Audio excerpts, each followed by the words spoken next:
예, 할렐루야. 말씀을 시작하기 전에 여러분에게 하나 또 질문을 하면서 말씀을 나누려고 하는데요. 여러분은 누구를 제일 좋아하시나요?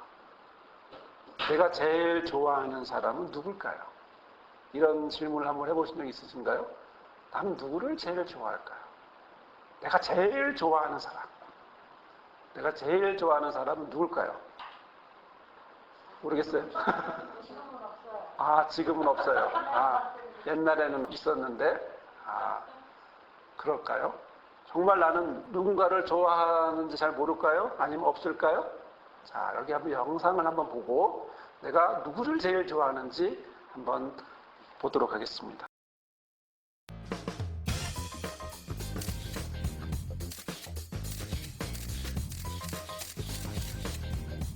그런데 이상하죠? 우리는 왜 이렇게 자기중심적일까요? 이유는 간단합니다. 우리가 세상에서 가장 좋아하는 사람은 바로 나, 자기 자신이기 때문이죠. 아닌가요? 여기 서로 처음 보는 20대 남녀가 실험에 초대됩니다.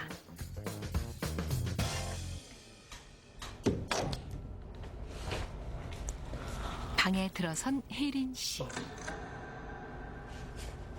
혼자서 낯선 남자들의 사진을 천천히 둘러봅니다.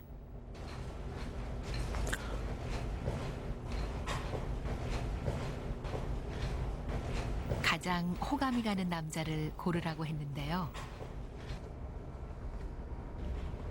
아까부터 유독 이 사진에 관심을 보이는군요.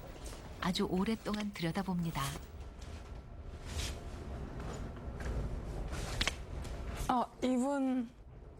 이분이야. 되게 호감이 가고 딱 보자마자 5명 중에서 더 자세히 보고 싶어서 계속 봤거든요. 제일 마음에 호감이 가는 스타일인 것 같아요.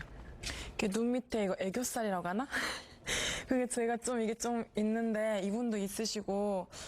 마음에 드세요? 네, 괜찮은데요? 네. 저랑 닮았으니까 뭐 좀 잘생긴 것 같은데. 네. 사실 이 남성은 실존 인물이 아닙니다. 우리는 실험 전 혜린 씨의 사진을 남성의 얼굴로 합성해 놨죠. 사진 한번. 예.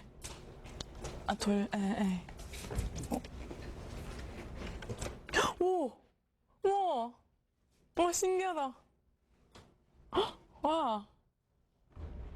드디어 사진의 비밀을 알게 된 혜린 씨. 아, 진짜 신기해요. 신기하다. 아이고. 마음에 드세요? 네, 더 마음에 드는데. 제 얼굴 보고 나서 보니까 더 친근하게 느껴지는데요? 신기하다. 네. 신기하다. 진짜 신기한데? 단 한 번에 자기와 닮은 남자를 골라낸 혜린 씨. 결국 혜린 씨가 바라본 얼굴은 자기 네. 자신이었습니다.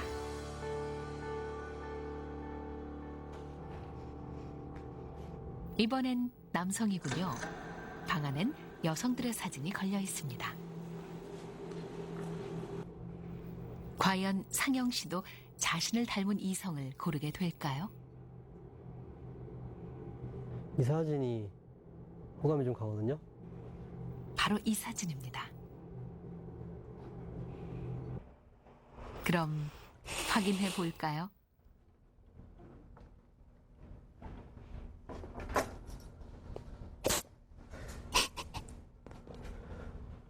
이거 꾸민 거 아니에요?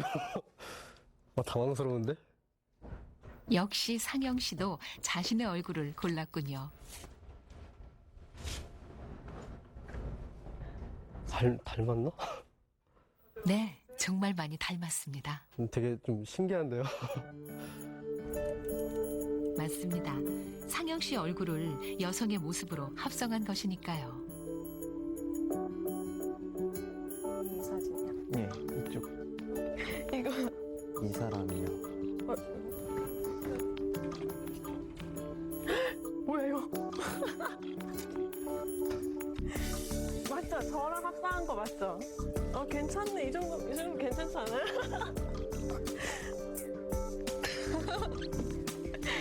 이거 이렇게. 아, 너무 웃겨요. 우리는 생각보다 훨씬 더 자신을 좋아합니다. 나에 대한 사랑과 믿음은 인간의 본능이죠. 실험의 결과가 참 재밌죠. 과연 내가 좋아하는 사람은 누굴까? 가끔 텔레비전에서 보면 합성을 해놓는데 이상하게 합성을 하니까 그게 좀 보기 흉한 뿐이지, 제대로 합성을 해놓으면 실제로 누가 누구를 좋아한다고요? 나는 나를 좋아한다는 거죠. 나는 다른 사람보다 더 나를 좋아하고 나에 대해서 더 호감을 갖고 있고 나처럼 생긴 사람, 나처럼 보이는 사람을 더 끌리는 거예요. 누구를 좋아하기 때문일까요? 나를 좋아하기 때문이죠. 근데 가끔 보면 난 나를 싫어해 라는 그런 사람들이 있어요. 정말 싫어할까요?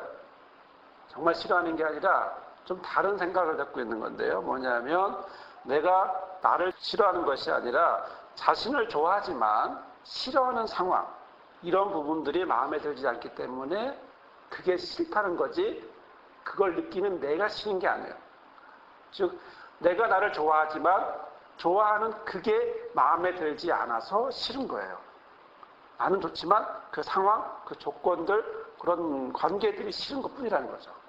나는 누가 뭐라 그래도 세상에서 제일 많이 거울을 보고, 세상에서 제일 많이 쳐다보고, 제일 많이 신경 써주고, 제일 많이 걱정해주고, 제일 많이 기뻐해주고, 또 위로해주고 힘주려고 하는 바로 자신이라는 거예요. 실험에서 보다시피 이렇게 놀라운 일이 있는 거 보면 그냥 만약에 자기 얼굴을 보여줬다면 안 그랬을 거예요. 그러나 이렇게 서로 다른 이성의 모습으로 멋지게 합성을 해놓으니까 모두가 다 바로 보자마자 자기를 찍었다라는 거, 자기를 선택했다라는 거. 이건 굉장히 놀라운 자기의 중심적 사고라는 거죠. 그저께 우리 팝의 황제 마이클 잭슨이 갑자기 사망을 했습니다. 안타까운 일이죠. 심장마비로 사망을 하셨는데, 저는 그 뉴스를 보면서 이런저런 내용을 보다가 하나를 발견하게 됐습니다. 그건 뭐냐면 그가 왜 성형수술을 했는가, 이거에 대한 뉴스가 이렇게 나와 있더라고요. 마이클 잭슨이 성형수술을 한 이유는 점점점 자기가 나이가 들어갈수록 자기가 아빠를 닮아간대요. 그래서 그게 싫었대요. 그래서 아빠랑 닮아가는 자기가 싫어서 반대로 흑인에서 백인으로, 그리고 점점점 모양이 다른 모양으로 성형해 나가는 모습이라는 거예요. 또 그는 이렇게 말했는데요. 너무 일찍 어려서부터 데뷔를 했기 때문에 자신에게는 유년 시절이 없었대요. 자, 그가 집에다 만들어 놓은 게 뭔지 아십니까? 네버랜드라고 하는 그런 어린아이들을 위한 것을 만들어 놨어요. 자, 왜 이런 행동을 할까요? 무엇을 위해서 이런 행동을 했을까요? 자기가 싫었을까요? 아니요. 자기를 너무 사랑하기 때문에, 그래서 자기가 원하는 것을 하는 거예요. 자기를 너무 사랑하기 때문에 아빠의 모습을 담고 싶지 않았고, 자기를 너무나 사랑하기 때문에 어린 시절에 채우지 못한 걸 나이가 들어서라도 채우고 싶은 이런 욕구를 그가 표현하는 거죠. 자, 그러면 이런 모습이 우리에게로 한번 다가온다면, 우리에게로 가지고 온다면 과연 우리는 어떨까요? 역시 그 답도 마찬가지입니다. 우리 교회가 지난 2년 동안 실만한 회복의 울타리를 통해서 많은 사람과 고백을 하고 나눔을 가졌는데, 저는 그들의 나눔 속에, 그들과 나눔을 하면서 처음 시작할 때 그럼 상당한 오랜 기간 동안 공통된 표현들이 있는 걸 발견하게 됩니다. 항상 그 표현을 하고 있고, 또 그 표현 때문에 여기 왔고, 그게 뭐냐면 난 누구누구 때문에 힘들어요. 그리고 그 사람은 절대 바뀌지 않아요. 나는 어떻게 해야 될지 모르겠어요. 자, 이 뒷얘기는 뭐가 있을까요? 그 사람을 바꾸고 싶은 걸까요? 그 사람을 왜 바꾸고 싶을까요? 왜 그래야만 할까요? 이유는 간단합니다. 내가 나를 좋아하니까. 내가 나를 좋아하는데 불편한 그 자리에 있게 하고 싶지 않은 거예요. 그래서 나는 그 자리가 싫은 거죠. 그런데 내가 나를 좋아한다라는 관점보다는 어디에 있다? 그 사람이 바뀌어줬으면 한다라는 거죠. 그가 부모일 수 있고, 그가 배우자일 수도 있고, 그가 자녀일 수 있고, 그가 상사일 수도 있고, 모든 지역 사람을, 주변 사람일 수도 있지만, 그러나 공통된 표현은 바로 여기, 내가 나를 사랑하고 내가 나를 좋아하는데 내가 거기에 있고 싶지 않은 거죠. 내가 거기에 있으므로 내가 힘들어지고 불편해지고, 그래서 그것을 바꾸고 싶은데 그것을 바꿀 힘은 나에게 없고, 여전히 그 사람은, 그 대상은 너무 벽같이 단단하고 흔들림 없고 절대로 바뀔 것 같지 않은, 그것 때문에 나는 또 괴롭고, 누굴 위해서? 나를 위해서. 나. 가장 내가 좋아하는 나를 위해서 그런 모습을 하고 있는 거죠. 자, 이럴 때 우리는 무엇을 하고 싶을까요? 우리는 무엇을 하게 될까요? 그것은 거기서 벗어나고 싶어 하게 되죠. 벗어나고 싶어져요. 벗어나고 싶어지면 자기가 싫어하는 곳에서 원하는 곳으로 옮겨지고 싶어진다는 그런 말이 되는데, 이 부분은 우리가 시편 2편에서 2절, 3절에서 우리가 함께 볼 수가 있습니다. 저는 이 말씀이 우리의 마음을 대변하지 않나라고 생각도 한번 해보는데요. 그것은 세상 왕과 관원들이 너무나 인간적인 자신의 모습을 보여주고 있기 때문이라는 거죠. 우리는 지난주에 2편 1절에서 6절까지의 말씀을 함께 나누어봤습니다. 내용은 이런 거죠. 세상 왕과 관원들이 하나님과 그 기름 부음 받은 자에게서 멀어지려고 하고, 꾀를 내고 대적하고 그와의 관계에 맺은 것을 끊어버리려 하고, 그것을 결박으로 생각하면서 벗어버리려고 하고, 하나님은 그럼에도 불구하고 그들을 향해서 비웃으시면서 그때 진노하는 그때 그들을 놀라게 하셔서 내가 나의 왕을 내 거룩한 산 시온에 세웠다라고 말씀을 하는 거죠. 자, 사랑하는 여러분, 이 세상의 왕과 관원들은 누굴까요? 결론부터 말하면 그건 바로 너무나 인간적인, 너무나 자기중심적인, 또 나 자신을 사랑하는 바로 나 자신이라는 거죠. 내 자신의 한 가지의 모습, 그것은 원하지 않는 곳에 있다라는 거죠. 단 그것이 뭔지 잘 몰라서 그러는 거지, 그것이 옳은 건지 그른 건지 거기에 대한 판단이 아직 정의가 내리지 않은 것이고, 규칙 그리고 거기에 대한 어떤 발음이, 옳음이 없기 때문에 그것에 대해서 잘 모르고 있을 뿐이지, 실제로는 그래서 하나님과의 관계를 결박으로 생각하고 벗어나려고 할 뿐이지, 실제로는 그는 뭐 하고 싶은 거죠? 너무나 인간적인 모습, 너무나 장연한 모습으로 거기서부터 내가 원하는 것으로, 내가 바라는 것으로 가고 싶어하는 그런 욕구를 2절, 3절에 있는 세상 왕과 관원들은 표현을 하고 있는 거죠. 하지만 하나님은 그런 나를 위해서 내 마음과 내 삶 속에 오셔서 거룩한 산 시온에 왕을 세우셨다라고 말씀하고 있는 것이죠. 바로 그를 바라볼 수 있도록. 자, 그러면 이렇게 우리 삶 가운데 세워진 왕은 누굴까요? 우리 삶 가운데 세워진, 우리가 바라봐야 될, 그리고 우리의 삶을 시온 삼으시고 그 가운데 왕을 세우셨던 그 왕은, 세우심을 받은 그 왕은 누굴까? 과연 그 왕은 우리에게 어떤 존재이기에 우리는 그를 바라보아야만 할까? 하나님은 우리에게 그것을 허락하시고 또 왕을 우리의 삶 가운데 넣으시는 걸까라는 거죠. 자, 그런 점에서 오늘 우리가 함께 나누고자 하는 말씀은 그 왕이 누구고 또 우리가 그 왕에게 어떻게 해야 할지를 보여주고 있습니다. 우리 함께 오늘 이 말씀을 함께 나눔으로 우리 안에 세워지는 이 왕을 따라서 살아가는 저와 여러분이 되시기를 주님의 이름으로 부탁을 드립니다. 첫째로요, 하나님은 우리에게 무엇을 원하실까요? 하나님은 우리에게 무엇을 원하실까요? 하나님은 우리가 누구인지 알기 원하십니다. 자, 무슨 말이냐면 2절, 3절에서 보다시피 세상 왕과 관원들은 어떻게 보입니까? 강해 보입니다. 왕이죠. 힘 있는 자처럼 보입니다. 그래서 나서고 서로 꾀를 내고 하나님을 대적하고 끊어버리고 벗어버리려고 하는 걸 보면 굉장히 대단해 보입니다. 누구를 대상으로 하는 거죠? 하나님을 대상으로 하고 있는 거거든요. 굉장히 대단해 보입니다. 정말 그렇게 강할까요? 하나님이 그래 넌 강해 라고 말할까요? 그렇지 않은 것을 보게 되는데, 그것은 바로 9절에 있는 말씀을 통해서 볼 수가 있습니다. 9절의 말씀을 보면 이런 말씀이 나옵니다. 내가 철장으로 그를 깨뜨리며 질그릇같이 부수시리로다. 자, 여기에 이 말씀이 세상 왕과 관원들이 무슨 상관이 있을까요? 여기서 보면 두 가지의 개념이 나오죠. 두 가지의 표현이 나옵니다. 철장과 질그릇. 자, 강하게 보이는 것이 무엇입니까? 철장이죠. 근데 질그릇은 뭐예요? 강한 척 하지만 실제로는 깨지기 쉽고 부서지기 쉽다라는 거죠. 자, 여기서 보면 하나님이 말씀하시고 있는 바로 이 세상 왕과 관원에 대한 모습이 바로 이런 모습이 아닌가 싶은 거죠.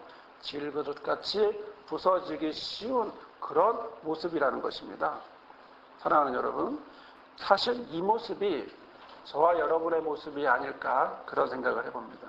자, 누군가에게 우리는 강해 보이고 싶습니다. 멋지게 보이고 싶고요. 대단하게 보이고 싶어요. 벗어버리고 싶어 하죠. 그리고 그런 모습으로 나가고 싶은데 실제로는 조금만 건들면 깨지기 쉬운, 너무나 깨지기 쉬운 그런 질그릇 것 같다는 거죠.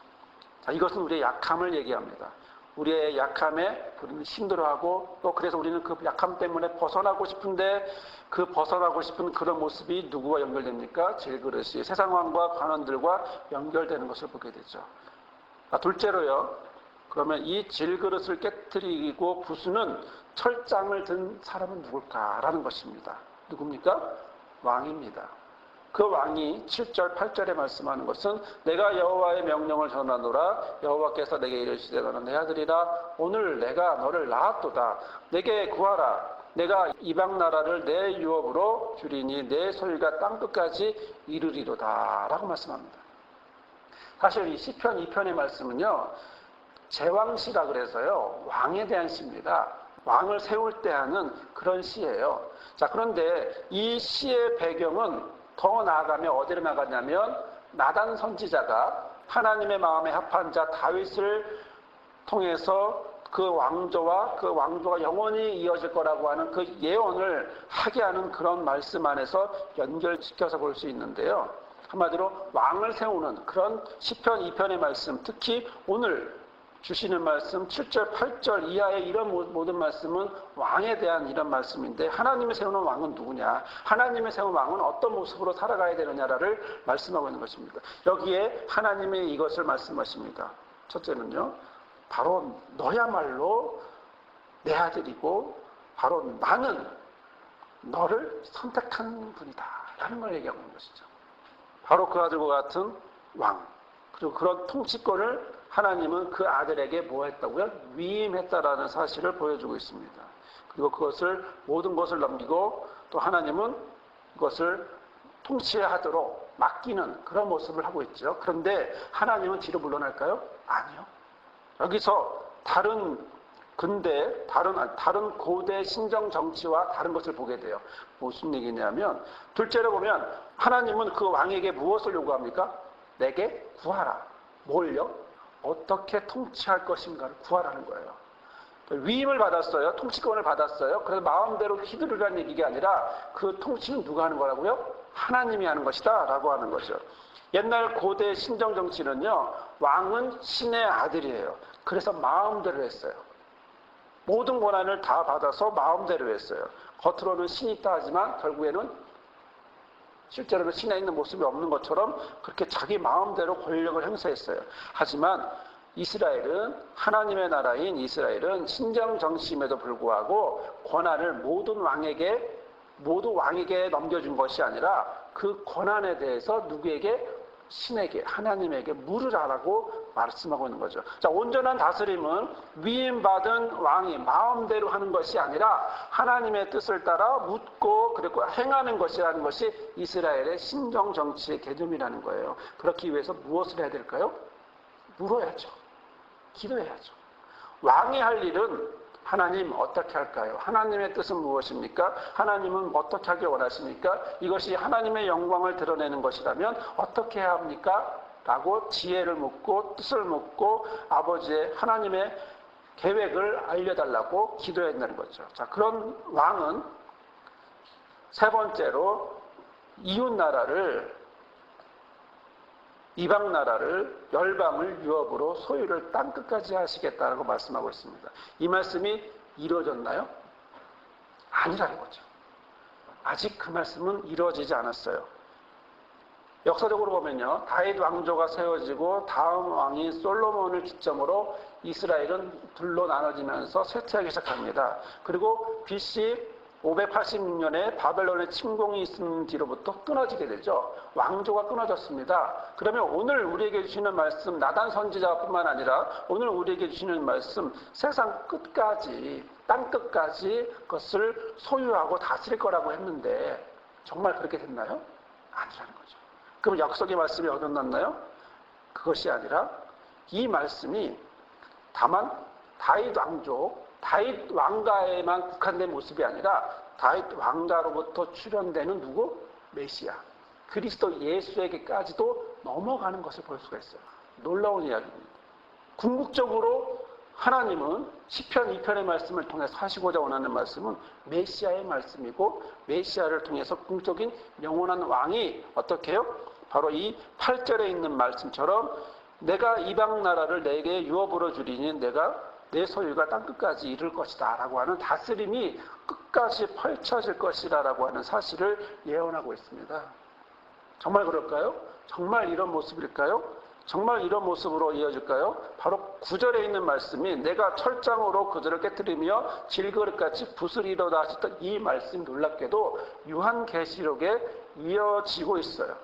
자, 요한계시록의 말씀을 2장과 12장과 19장에 있는 말씀을 보면 이렇게 나옵니다. 그가 철장을 가지고 그들을 다스려 질그릇 깨뜨린 것과 같이 하리라. 나도 내 아버지께 받은 것이 그러하니라. 여자가 아들을 낳으니 이는 장차 철장으로 만국을 다스릴 남자라. 그 아이를 하나님 앞과 그 보좌 앞에서 올려가더라. 그 입에서 예리한 검이 나오니 그것으로 만국을 치겠고 친히 그들을 철장으로 다스리며 또 친히 하나님 곧 전능하신 이의 맹렬한 진노의 포도주 틀을 밟겠고 라고 말하는 거죠. 시편 2편에 있는 철장으로 질그릇을 다스리고 부수는 그분이 계시록의 예수 그리스도와 연결되어 있는 것을 우리는 말씀을 통해서 볼 수가 있는 거죠.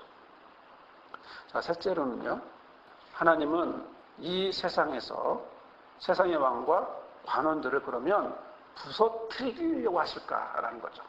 9절에 있는 말씀을 보면 바로 철장으로 그들을 깨뜨리고 질그릇같이 부서지리라고 말씀하셨는데 이것이 다른 모습이 아닌 누구의 모습이라고요? 나의 모습이기도 한데 하나님이 철장으로 다스리는 그가 오셔서 세상 왕과 관원들을 부서뜨린다면 어떻게 할까요? 하지만 그건 지금이 아닙니다. 언제인가요? 5절에 나와 있는 것처럼 그때 그런 일이 있을 거라고 말합니다. 왜냐하면 오늘 시편 2편에 있는 말씀의 하나님의 모습은 진리의 모습, 공의로운 모습을 드러내고 있기 때문에 그렇습니다. 그때에 하나님의 진노가 폭발할 때, 그러니까 그때, 종말적인 그때, 그 전에는 하나님이 어떻게 말씀하실까요? 참으로 필요한 것을 하나님과 기름 부음 받은 자를 대적하고 끊고 벗어나라는 것이 아니라 다른 것에 있음을 강조하는 거죠. 지금 너희들이 하고 있는 이런 모습이 아닌 이 모습을 하여라 라고 말하고 있는 건데 그 모습은 바로 10절 이하에 나옵니다. 10절 이하를 볼까요? 그런즉 군왕들아 너희는 지혜를 얻으며 세상의 재판관들아 너희는 교훈을 받아라. 뭘 받으라고요? 지혜와 교훈을 받아라. 이렇게 말씀하고 있습니다. 자, 어디서 나올까요? 하나님에게서 나오는 거죠. 하나님은 벗어나려고 하는 하나님의 은혜와 하나님의 관계를 벗어나려고 하는 끊고 벗어나려고 하는 그 관원들을 어떻게 해요? 멀리하거나 부서뜨리는 것이 아니라 다시 한번 기회를 주고 다시 한번 권면하는 것은 지혜와 교훈을 받으라라고 말씀하고 있는 것이죠. 돌이키라고 말씀하고 있는 것입니다. 무모하고 교만한 그들을 하나님의 지혜와 교훈으로 다시 한번 돌이키기를 원하면서 자, 두 번째는 섬기라고 말합니다. 어떻게 섬길까요? 무엇으로 섬길까요? 11절을 볼까요? 여호와를 경외함으로 섬기고 떨며 즐거워할지어다. 우리는요 하나님을 섬기는 마음을 즐거움만 생각해요. 하지만 성경은 말합니다. 경외, 떱이라고 하는 두 가지의 표현이 있습니다. 즉 두려워하는 마음으로 주님을 섬기고 떨리는 마음으로 주님을 찬양하라고 말하고 있습니다. 여기에는 두 가지의 마음이 있는 거죠. 경외로움이라고 하는 두렵고 떨리는 마음과 즐거워하는 마음. 그래서 하나님에게 다가가는 것은 이런 상반된 표현이지만 그러나 하나가 되는 모습으로 하나님을 향하게 되는 거죠. 마냥 좋은 하나님이 아니라 바로 사랑의 하나님의 모습도 있지만 또 하나는 진리와 공의의 모습을 둘 다 갖고 계신 그런 하나님의 모습이라는 사실을 우리가 여기서 보게 되고 또 그런 하나님 앞에 나가 뭐 하라고요? 기도하라고, 구하라고 그렇게 말씀하고 있는 거죠. 그러면 세 번째로 그렇게 이어지는 이 말씀 가운데 세 번째는 무슨 이 말씀을 하고 있냐면 그 아들에게 뭐 하라고요? 입맞추라고 말합니다. 자, 입맞춘다. 아들에게, 왕에게 가서 입을 맞춘다. 어떤 표현일까요? 사랑의 표현일까요? 그건 종의 표현이에요. 왕에게 입맞추는 것은 당시에 종으로서 순종하겠다. 그의 다스림 속에 내가 있겠다. 라고 하는 말씀인 거죠. 그렇기 때문에 바로 12절에 있는 말씀은 그렇지 아니하면 진노하심으로 너희가 길에서 망하리니 그의 진노하심이 급하다라는 거죠. 하지만 그러한 모습이 아닌 하나님이 말씀하신 그런 모습으로 돌이키게 되면 하나님께 피하는 모든 사람은 다 뭐예요? 복이 있다라고 말씀하고 있는 거죠.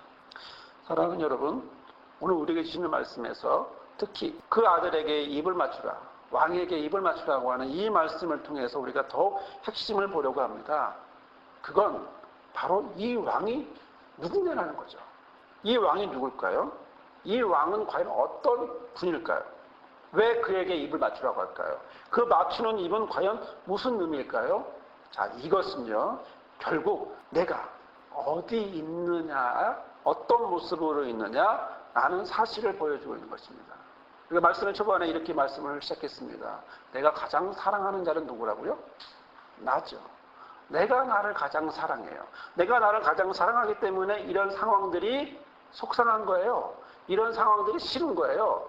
내가 원하는 상황들은 이런 상황이 아니라 다른 상황이에요. 그래서 거기로 가고 싶어요. 근데 안 가져요. 그러니까 나는 어떻게 하고 싶어요?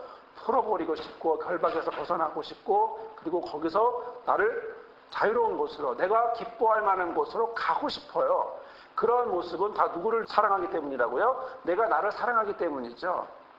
바로 그 모습은 바로 내 안에 있는 세상 관원과 같은 그런 약한 나의 질거릇과 같은 그런 모습이에요. 이 모습이 내 안에 있는 거예요. 내 안에 이런 모습을 가지고 나는 어디에 있습니까? 하나님 앞으로 나온 겁니다. 하나님 앞에 나와서 말하고 있는 것입니다. 그런데 하나님이 나에게 이렇게 말하고 있는 거죠. 거기서 하나님의 지혜와 하나님의 교훈을 받으라는 거죠. 그리고 그 말씀 안에서 우리 깊고 깨닫고 그리고 그것을 삶 가운데 적용하기를 하나님은 말씀하고 있는 거죠. 자, 그런데 놀라운 건 단지 그러한 모습, 질그릇과 같은 그런 모습이 과연 나의 모습일까? 과연 거기에서 속한 것이 나의 모습일까? 그것만 나의 모습일까? 우리는 성경을 보면서 놀라운 사실을 하나 발견하게 되는데요. 그것은 우리 삶 가운데 누가? 왕이 어디에? 나의 삶 가운데, 내 마음 가운데 거룩한 산 시온으로 들어오신다는 거죠.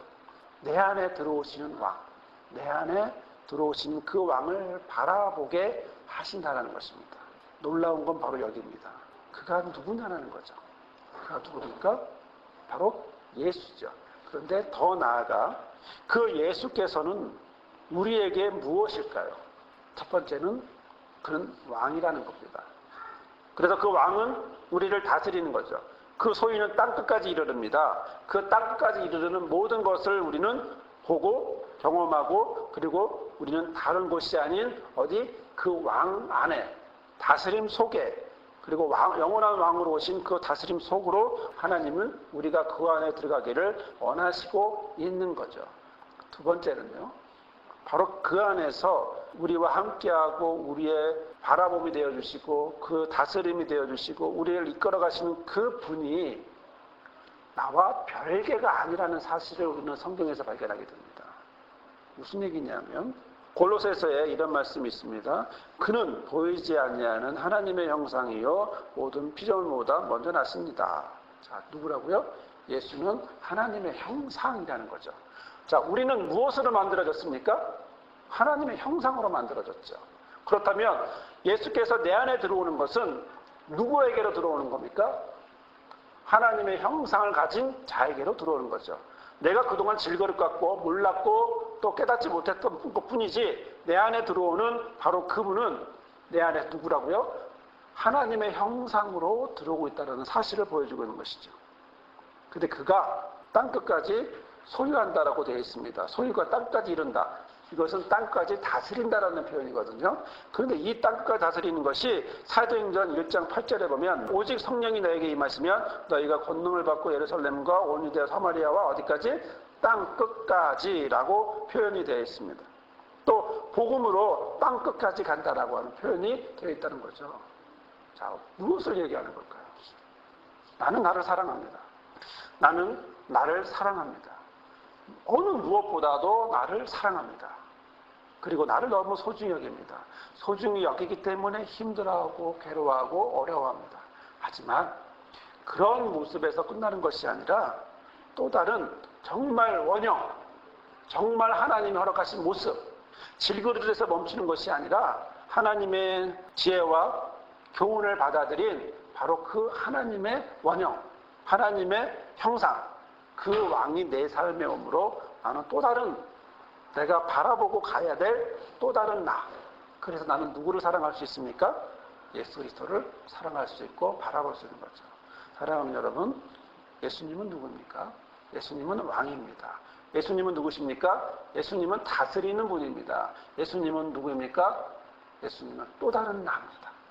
내가 바라보고 내 삶 가운데 허락하신 하나님의 형상, 그 형상을 나는 바라보고 나가는 바로 그분입니다. 이 분을 오늘 우리는 고백하고 있는 것이고 내 삶 가운데 하나님의 형상으로 우리는 고백하고 나아가고 있는 거죠. 우리가 살다 보면 많은 부분에서 지칠 때가 있습니다. 저도 역시 마찬가지로 지칠 때가 있고 힘들어할 때가 있습니다. 그것 때문에 마음이 왔다 갔다 하기도 하고 어떨 때는 내 마음이 왕보다는 예수님의 모습보다는 세상 왕과 같고 그리고 질그릇 것 같고 건들면 금방 낙심했다가 뭐 하나 있으면 기분 좋아졌다가 하는 그런 내 모습이라는 사실을 우리는 경험합니다. 그리고 거기에만 있는 것 같아요. 그리고 내가 만들어 놓은 틀이 있어요. 하나님 이 틀을 하나님이 하셔야 나의 하나님입니다. 이거 안 해주면요 당신은 나의 하나님이 아니에요 라고 고백할 때도 있습니다. 그것을 깨닫기 전까지는 내가 만든 틀이라는 사실도 모릅니다. 그러나 그럼에도 불구하고 놀라운 건 내 삶에, 내 마음에, 나의 모든 미래에 그가 왕으로, 그가 나의 하나님의 형상으로, 내가 원래 만들어진 그 모습으로 하나님은 왕인 아들 예수를 내 삶 가운데 보내시고 있다는 것이죠. 그분이 저와 여러분과 함께하고 또 우리는 그래서 예수와 함께 가는 것이고 예수님과 함께 그 뒤를 따라서 자기를 부인하고 자기 십자가를 지고 가는 거다 말씀할 수 있는 거죠. 자기를 부인한다. 질그릇과 같은 이런 모습에서 벗어난다는 거죠. 내가 사랑하는 나이지만 괴로워 있는 이런 모습에서 벗어나서 바로 예수께서 가시는 그 길 따라 완전한 하나님의 형상으로 장성한 믿음의 분량으로 이뤄가는 이런 모습으로 우리를 이끌어가게 되는 그런 뒤따라가게 하는 그런 모습이라는 사실을 오늘 우리는 말씀에서 왕으로 오신 예수를 보면서 그 왕이 단지 나와 별개인 왕이 아닌 내 삶의 또 다른 나의 모습, 내가 바라보아야 될 나의 모습, 내 안에 이루실 하나님의 뜻이라는 나의 모습, 내 안에 이루실 하나님의 형상이라는 나의 모습, 바로 그 모습인 것을 오늘 우리가 고백하고 나눌 수 있습니다. 왜요? 우리는 왕 같은 제사장이니까요. 왜요? 우리는 하나님이 기뻐하는 자고 사랑하는 자니까요. 예수를 그렇게 바라봤듯이 이 순간 저와 여러분을 향하여도 그렇게 바라보고 있기 때문에 이런 저를, 이러한 여러분을 오늘 하나님은 함께 하시고 품어주시고 예수의 삶으로 더 나아가서 목자의 삶으로 저와 여러분을 이끌어 주신 줄 믿습니다. 기도하겠습니다. 걸어가신 주님, 이 시간 주께서 우리의 삶 가운데 오시니 감사합니다. 내 모습이 세상 왕과 재판관처럼 하나님을 멀리하고 벗어나고 싶고 또 이런 모습이 또 나를 사랑하기 때문에 있는 모습이 있지만 그러나 우리의 삶 가운데 오셔서 온전히 주를 의지하며 나아가게 내 삶 가운데 오신 예수를 바라보며 나아가게 또 내 삶의 왕으로 오신 내 삶을 거룩한 산 시온으로 만드신 왕으로 오신 그분을 발견하고 나아가게 또 그분이 나의 모습이라는 사실을 고백하는 우리 모두가 되고 또 그런 삶을 이끌어가는 우리 모두가 되게 허락하여 주옵소서. 이제는 우리에게 영원한 왕을 우리의 삶과 마음에 세우신 아버지 하나님의 크신 사랑과 우리를 하나님의 다스림 안에서 살아가게 하시는 예수 그리스도의 은혜와 연약한 나를 하나님의 형상으로 닮아 살아가게 하시는 성령의 역사하심이 오늘 이 시간 말씀 안에서 지금 나와 우리 안에 허락하신 나를 세워가는 그러한 삶이 되기를 결단하는 모든 주의 자녀들 삶 위에 목자와 리더들 삶 위에 우리 교회와 쉴만한 회복 울타리 위에 영원히 함께하옵시기를 간절히 축원하옵나이다. 아멘.